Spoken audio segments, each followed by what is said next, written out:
श्रीगोंद्याच्या ऊसाच्या पट्ट्यात आता भाताची शेती, 500 एकरावर उत्पादन, एकरी 30 क्विंटल उत्पन्न।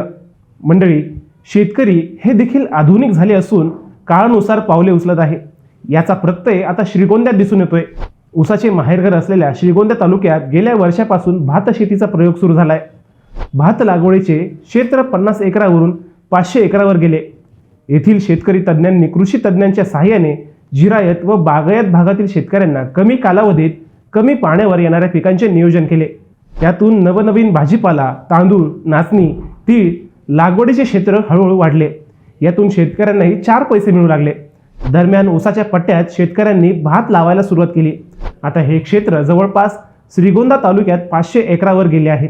त्यामध्ये बासमती, इंद्रायणी, कोलम सुपरफाईन बासमती यांसारखी लागवड यशस्वी पद्धतीने झाली। शेतकऱ्यांना एकरी 30 क्विंटल पर्यंत उत्पादन मिळाले आहे।